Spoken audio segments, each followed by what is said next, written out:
This evening, I am super stoked to dive into a conversation with Jimmy Lowery. Jimmy is the founder and CEO of Simplora, an AI native meeting workspace designed to help professionals get more value from every conversation.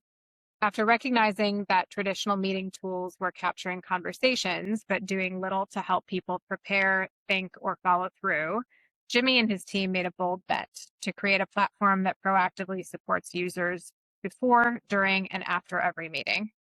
In this episode, we explore the story behind Simplora, what it takes to lead through ambiguity as a founder, and why Jimmy believes the future of work is all about creating intelligent systems that help people make better decisions and execute with greater clarity. So, without further ado, welcome, Jimmy. Excited to have you. Thank you for having me, Aaron. Great to be on. Well, let's kick this off. Tell us a little bit about the origin story of Simplora. What problem does the product solve? It's a great question, and it's a story that's evolved over time. So, the genesis of the idea was that I was actually having a conversation with a few friends, and I realized during that conversation that they were using certain language that I was just not familiar with. And I started to think to myself, I'm like, I've sat in meetings before where I felt like the conversation was moving very quickly. Certain Mm. people are using certain specialized jargon or language or terms or acronyms that I just wasn't familiar with. And I realized that's been an experience I've had throughout my life. And Mm. so, in that moment of having the conversation with my friends, I sort of asked myself, what if I was capable of understanding what they were saying as they were talking and having the tools sort of right there in front of me that helped explain some complex concept that they were describing or helped define an acronym that they had just mentioned. And that was the sort of lightning in the bottle moment that has now kind of grown into what all that Simplora is today, which has gone through its own iterations and pivots as we've been in market. But essentially, the origin stemmed from the fact that conversations can be chaotic.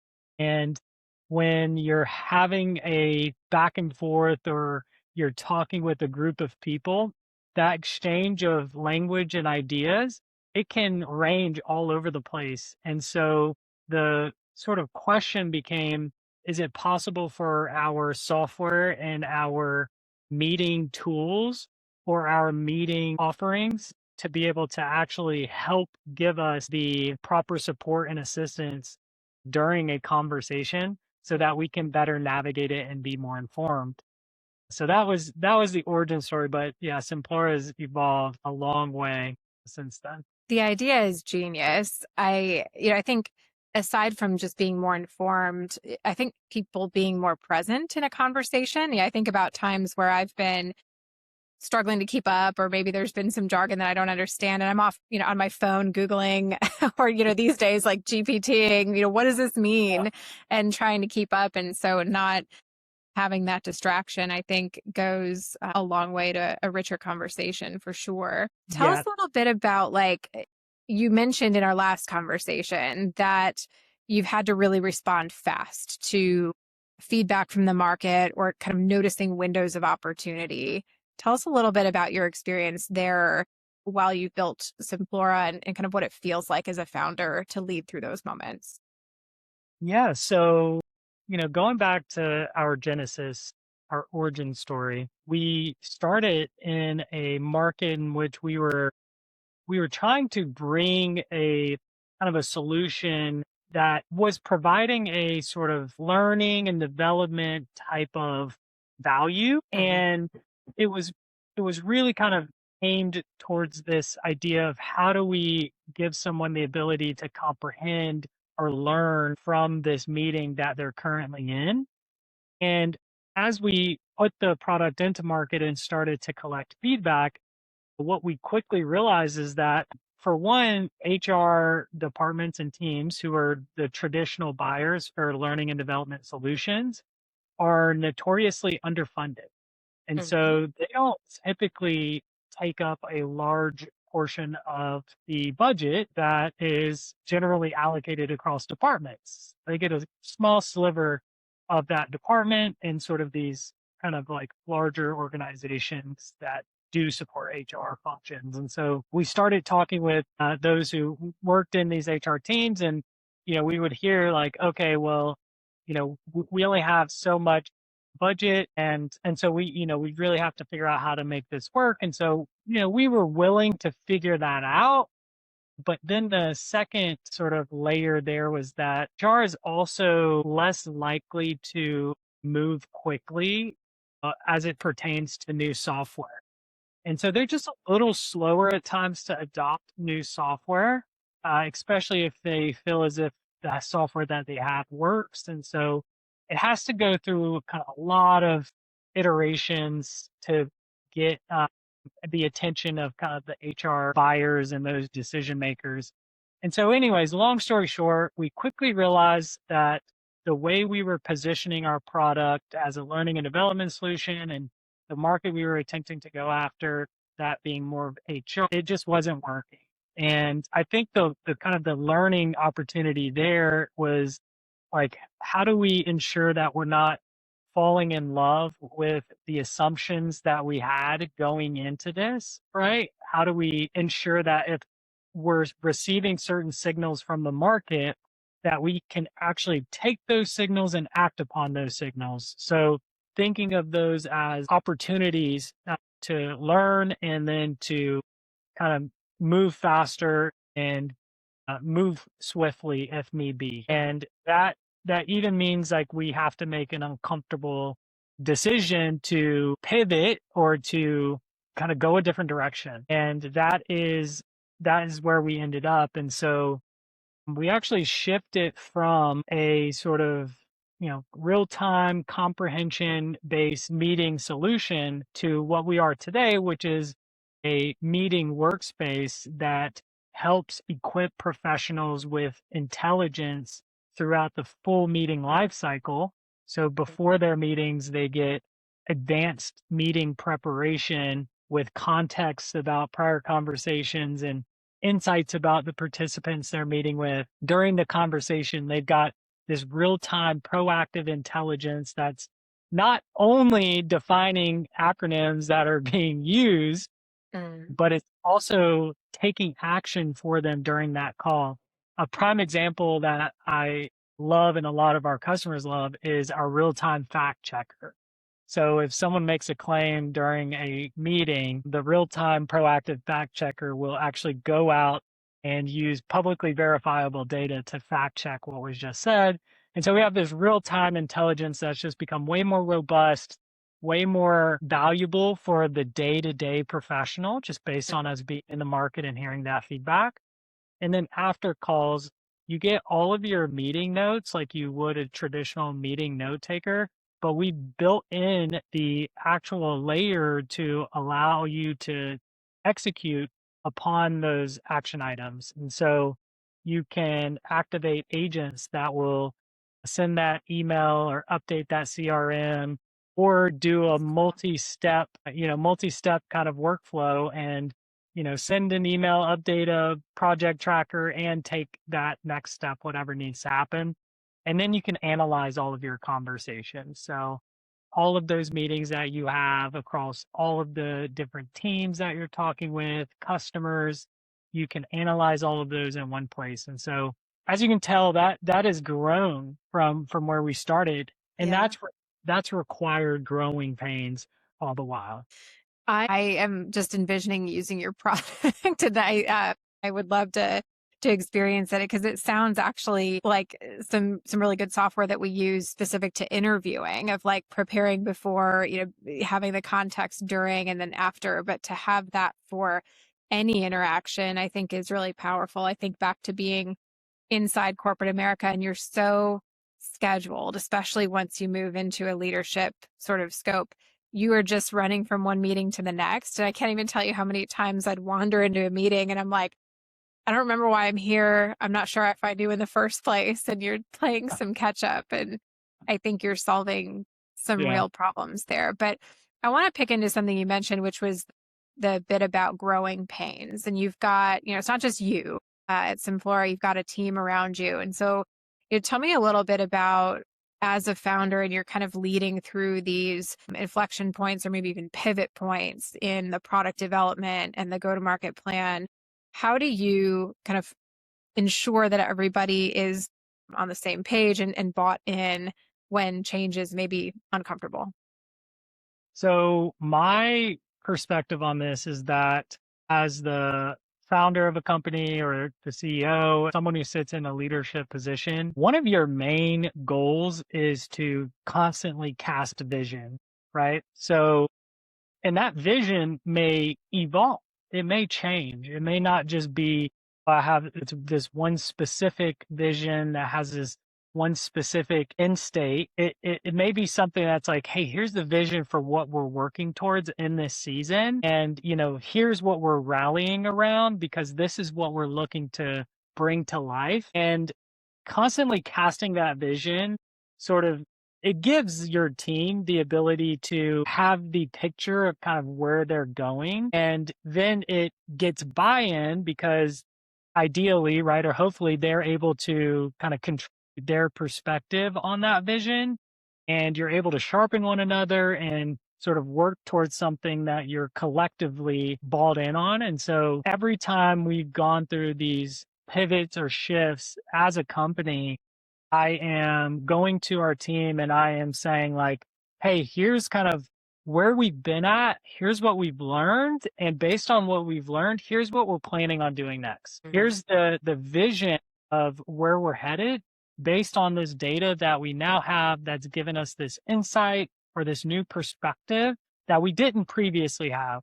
But now that we do have it, here's kind of what that goal looks like, and here's how that goal kind of fits into this mission that we have.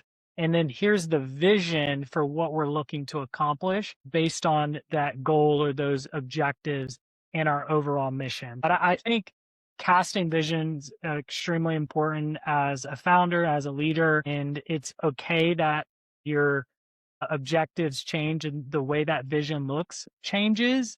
It's just Mhm. a matter of communicating it, over communicating it, and proactively communicating it, and allowing your team to kind of ask questions, propose ideas, propose pushback, right? And that is a way of sharpening one another, making sure you're actually all in agreement, or even if you're not in agreement, you're committed, right? Mhm. So, disagree but commit. Yeah. And so it's, hey, we're committed to this vision. Now let's see it through.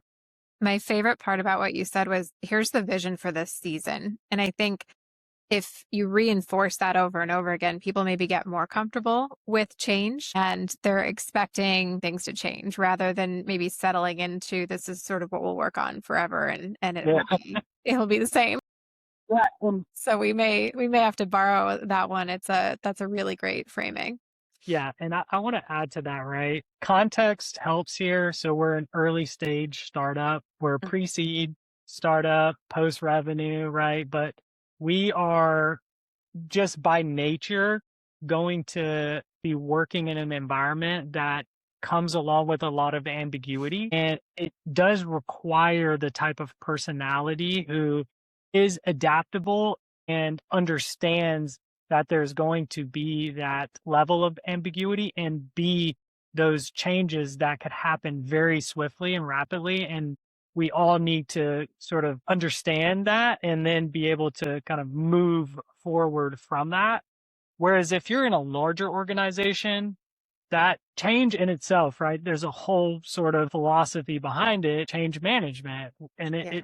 it is required, and it is treated with, I think, a different level of intentionality within a larger organization. But being in a smaller company, the personalities and the characters that are working in these types of startups and these types of environments, they're a little more willing to adapt and move Mhm. quickly, break things, disrupt, versus larger organizations. Folks are a little bit slower to change.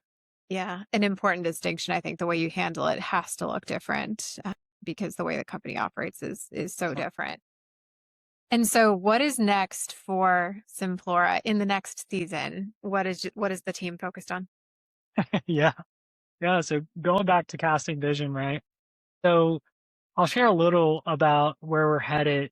I'd say broadly, our goal is to become, I think is a cliche phrase, but I like it. It helps communicate what we're doing, which is becoming the operating system for your meetings. Mm. So we very much see Simplora as expanding into this workspace that truly assists and supports throughout the full meeting life cycle for all of the various meeting based capabilities and functionalities that you would need for any given virtual or in person meeting. And the kind of driving philosophy behind it is that we see meetings as containing the richest source of context within any company.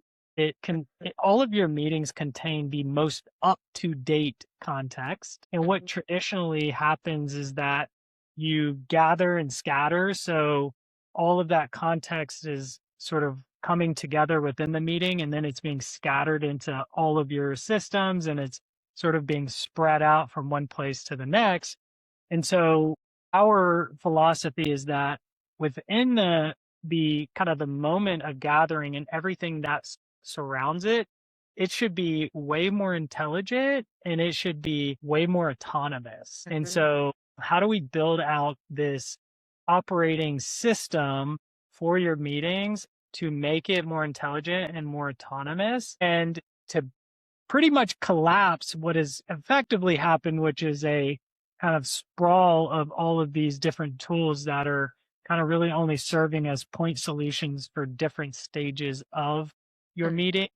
And so you kind of have certain tools you use to help you prepare, and then you Yeah. have a certain place that you meet, but then you might have brought on another, different tool for your notes, and then use a totally different tool to take action on your notes or Yeah. to analyze your notes. And so how do we eliminate that and become the one place that people go for all things meetings? Yeah, that's an ambitious goal that I think It is. one that a lot of people would get pretty excited about. The number of tabs that are open that I'm like trying to like pick through at Yeah. any given moment is kind of wild. So very excited to follow along as that comes to life. What this kind of leads me to just thinking about like the broader market today. And there's I think almost like a gold rush, if you will, of companies trying to build in the AI product space and tons of noise, of course, since the barrier to entry has never been lower, really. Tell me a little bit about what it feels like to compete in that space right now.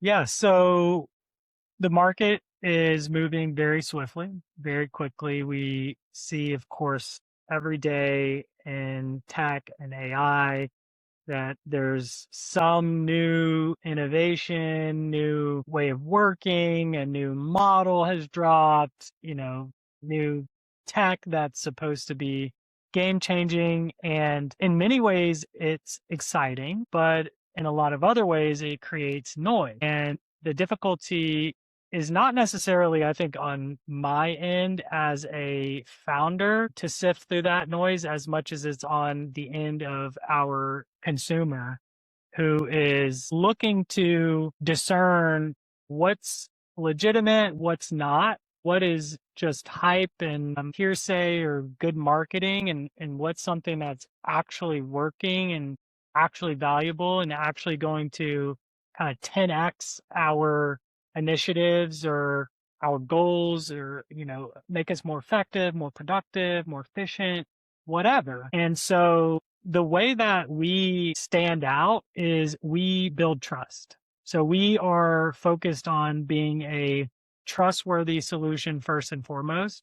A lot of that has to do with, me as the founder being a little more public, a little more available, right? I'm not totally removed from the company itself, but I'm also not trying to be the company, right? I want the company to be able to stand on its own two legs.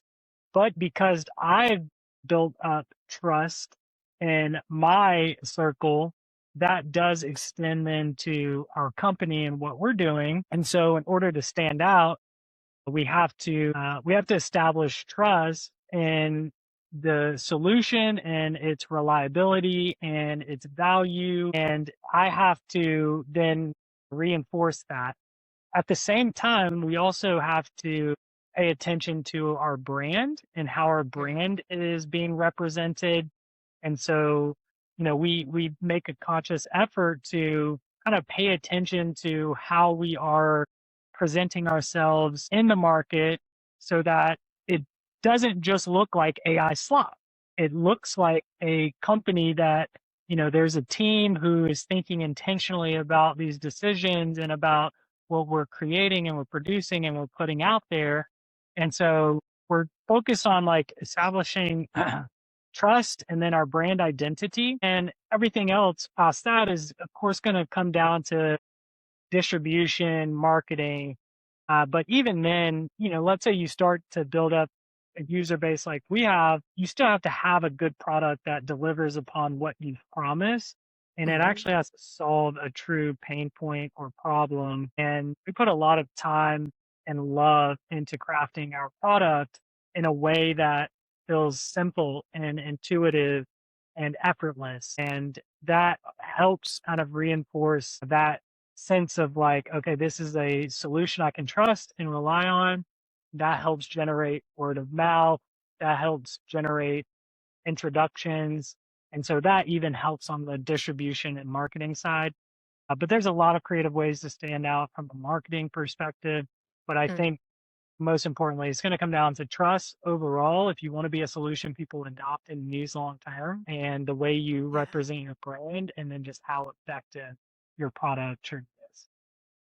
It's an interesting point that you make about just the brand of the founder and the CEO and how that sets the tone and sort of complements the company brand. I think about even 10 years ago, unless you were talking about a really well-known organization, you didn't know who the founder was, Yeah. right? Like and you probably didn't care. But I think there's so much more interest and curiosity today and sort of capitalizing on that, putting yourself out there and allowing people to see you for the human you are beyond just the leader and builder that you are is genius. And so I want to, on that note, maybe dig in a little bit and talk more about you and your life because you are not just a founder and a builder, but you are a husband and father. You have a family around you. And so tell us a little bit about what it's like to sort of balance the passion for building and growing your company with prioritizing your family first in this season. One of the most difficult things I've ever done in my entire life. And I've done some difficult things. And I could say this, my faith is, for one, where I derive my purpose. And that then carries into how I steward my family and my wife, my daughter. They're just the greatest sources of joy in what can feel like a world of chaos and uncertainty. They are the reason, right, why I get up with this drive and this ambition and this determination because I want to, yes, build a better future for them, but I also want to set a model, an example of what is possible, especially for our daughter. Hmm. So that means at times having to take risks and having to do something that comes along with a lot of uncertainty. But I truly wouldn't be able to do that if it wasn't for the support of my wife, Hmm. who is understanding of that. And even if at times there is that sort of like, okay, well, what are we going to do if this doesn't work out or if that doesn't go the way we planned? Even though there are those conversations, there's still that support and there's still that understanding of like, hey, even if this doesn't work out as we've planned, that's okay. Like we're giving this a shot to see what's possible. And that's going to help kind of reinforce to our daughter over time as well that she can have a vision for something and she can tackle that vision and kind of throw everything she's got at it. And we'll be there to support her in that. Right. And so building a business and then raising a family at times competing priorities. And so the business may need to come secondary to the family, right? And that is just kind of the way that it has to go. But within both of these endeavors, it's actually developing my character, right? So I am being sharpened, I'm being refined because I'm sitting within that kind of that pressure. I'm sitting within that tension of, how do I steward my family well? And then how do I build this business from zero? How do I actually create something that didn't exist before? And then at the same time, I'm raising uh, our young daughter and I'm stewarding my family. And so it definitely comes with a tension that has to be balanced. And I'm still every day looking to strike that balance and make sure I am stewarding both well. And it's a little bit of an art and a science, Aaron. Liked what you said though about building character. And I can relate to, some of the feelings and, tension points. I've got two little girls myself. They're 2 and 4. And so, that's come up, certainly in my experience before too. But one thing I'm kind of curious about, you mentioned, just kind of being sharpened on both ends and, being a founder and leader probably makes you a better steward for your family. And then, being a husband and father makes you a sharper leader. Tell me a little bit about that piece. How do you think being a husband, father, steward of your family sharpens you as a leader for your organization? So something that I think any parent runs into as soon as they have children is all of the time that they had previously is gone. So whatever free time you thought you had before, you did have before, let's just say that's gone, right? And what that then means is that the time that you do have, it has to be so much more purposeful and intentional. And there has to be, at many times, a sense of urgency within whatever it is that you're doing so that you can say, okay, I am going to kind of steward what I'm doing right now and be present within that. I'm going to have this family time. I'm going to enjoy that. And then I'm going to kind of have this time where I'm going to work on the business. And then within this business, okay, I have this much time to do these things. That's as much time as I've got. And then I'm going and taking care of the family or doing these family things, community things, what have you. And so it's like, how do I be very intentional about my time? And I think any founder, any business leader understands that we have a limited amount of time. And the way that we prioritize that time is really what's important because we have the same exact amount of time, but how are we using that time? And I would say, as a father, as a husband, um, understanding how to prioritize my time in work, right? Which has really been derived from having only so much time in a day. And how do I prioritize and really focus on what's most important when I am working? It's made me so much more, I'd say, like intentional and dialed in to what I do when I'm kind of gearing up to work and when I'm going throughout my day. Whereas previously, it kind of just felt like I had all the time in the world and Mhm. could just work however long and whichever hours. But now I enjoy the sleep that I can get when I can get it. I'll take it. And so it definitely has forced more intentionality, more uh, just, yeah, more time, just being more focused on how I prioritize my time. Do you ever look back and just laugh at how you thought you were tired before from time to time?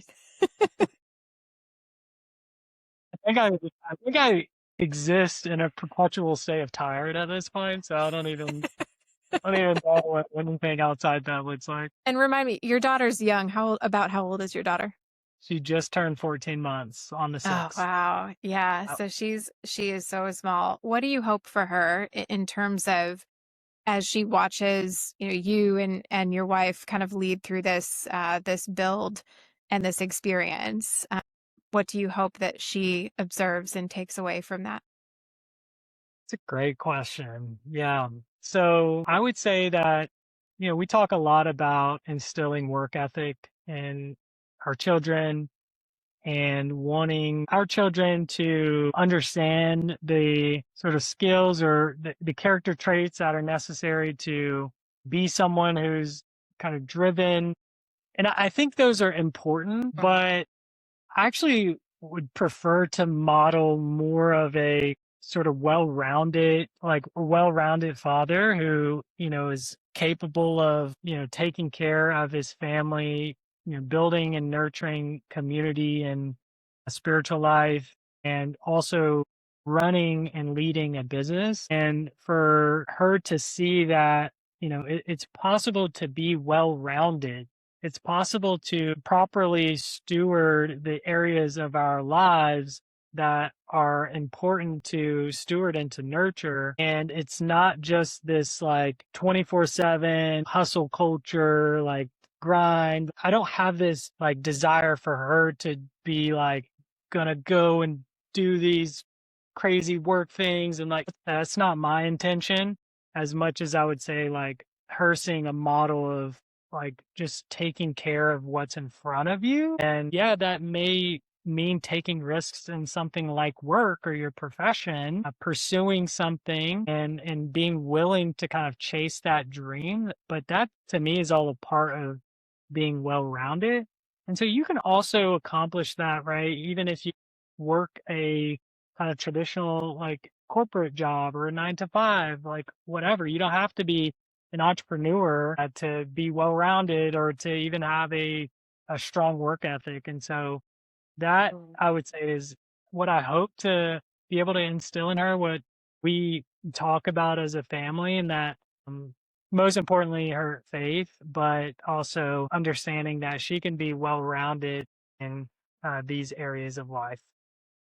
I think that as a woman, I think many other women probably have had a similar experience of wondering, can I have both a career and a family? And inspiring your daughter to know that she can and she can do it really well. Maybe not perfectly all the time, but really well, generally speaking. And to be successful is probably the biggest gift that you could give her in modeling that with your family. So thank you so much for sharing. I think there's some really good takeaways for other founders or leaders who might be grappling with just some of the challenges that we were talking about earlier of spinning all the plates and balancing those priorities. And so I think I'm going to shift us into the last portion of the conversation here, which is to talk a little bit about the future of work. I think that, some of the earlier conversation about Simplora has me thinking about what this looks like and where we go from here, which I think we both agree we're getting there fast wherever it is. And so a lot of discussion about what the future workforce looks and feels like with respect to humans and agents working alongside one another. What do you think this will look or feel like, say, in 10 years? Any big bets that you would share with us? Feel like we are sort of living this future that was once envisioned just a few years ago, which is that we have now autonomous agents, right? Where did that name come from?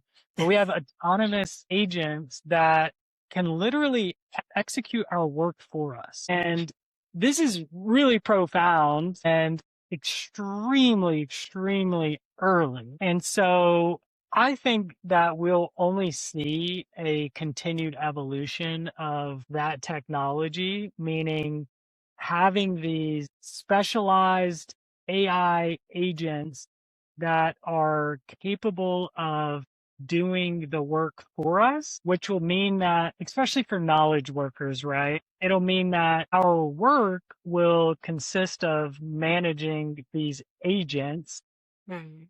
more than it's necessarily managing a specific project or a specific task. We'll oversee the AI that will be actually doing those projects and doing those tasks.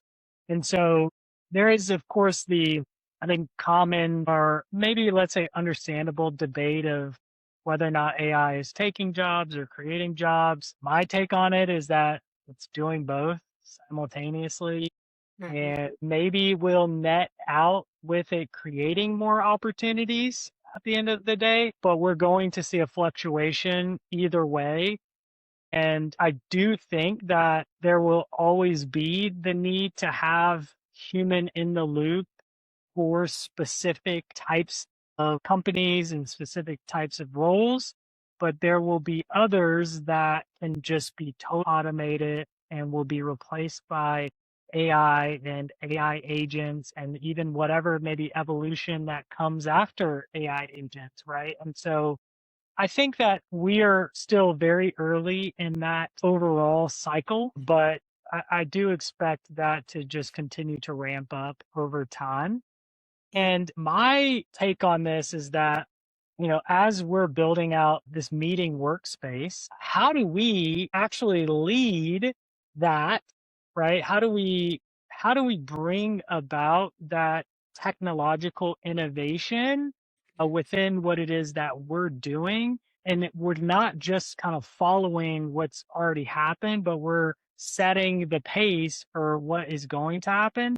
And so we're constantly thinking about even as an early stage startup, like how do we like push what's possible with what currently exists so that we can experience breakthrough that others haven't yet experienced yet because we are kind of on the cutting edge of this technology and we're pulling from these different fields and these different subjects and this knowledge and we're bringing it all together with this vision. And that means like, all right, what are we able to create and bring into the world that didn't previously exist, and kind of using these tools and this technology at our disposal all the while. Mhm. So that's a very, very, I'd say, generic take on where we'll be in 10 years, but just the kind of the trajectory that we're currently on with AI agents and the way we're already starting to see knowledge work evolving. Yeah, yeah. I think, and it'll probably be here even faster than that. That's my big bet. We might be there in a couple of years, and I think it's exciting and a little scary at the same time. What is your take on preparation for that? So as a leader, if you'll leave us with a couple of kind of words of advice, if you will, what should people be doing now to prepare themselves to adapt quickly and to be successful in the world that is to come? Yeah, so a lot of it starts with culture, and that too can be vague, but how do you instill into your operating dynamics the way that your team thinks, the values that you have? How do you instill the culture of curiosity, willingness to try, willingness to experiment, a adaptability? Like how do you instill that into the fabric of your team and of your company? But I also think that really what it comes down to is like, what problem are you solving? I do think that there is a problem with like AI for AI's sake. And I think that those tools and those solutions are going to burn out just as quickly as they were lit. Mm-hmm. And if they're not solving a real problem, then they're just not going to have the kind of sustaining power. They're not going to have the kind of oxygen that's needed for them to breathe. As far as like kind of adaptability and like how do you be proactive or prepare for what is to come, what the future looks like? Well, the question should always be like, what problem are we solving, right? Or what are we doing that is truly bringing a differentiated value to our audience or who we perceive our audience to be? And how do we use the technology, the tools that we have to solve that problem? And I think that if you're asking yourself that question, then you're going to stay ahead of the curve because you're going to be constantly asking, like, what's the problem that we're solving here? What's our market saying about this? What's our customer saying about this? Like, how do we tackle this problem for them? And what are the ways that we can do that using the tools that we're aware of and the data that we have, right? And then you just have to operate kind of based on where you're at and the data that you do have. And then hopefully, if you have the kind of the culture, the willingness to adapt or to shift if things don't seem to be working, then you can continue to play that game. But over time, you're solving these problems that the like people actually have, and you're bringing them a value that others aren't, who are just shipping cool AI stuff. But it's like, what good is that going to do me at the end of the day? You know. Yeah. So I think it comes back to that. And the last piece I'll say on that is I think as a leader, as someone who oversees a team, you have direct reports, you're a manager, like whatever your position might be, the ideal environment is one in which you equip the people who work under you or alongside you to do their best work. And at times, what that like truly comes back to is trust. And the reason I say that is because I think it could be too easy to want to dictate certain tools or technologies that individual or team should use. But if you start with the goal and you say, here's what we're looking to accomplish, right? Even here's our vision. And it's like, how can we get there, right? Like, what are we able to do to get there? And you trust your team to kind of bring together the right technologies and the tools. And of course, you can influence and you can speak into and bring those suggestions and bring those recommendations.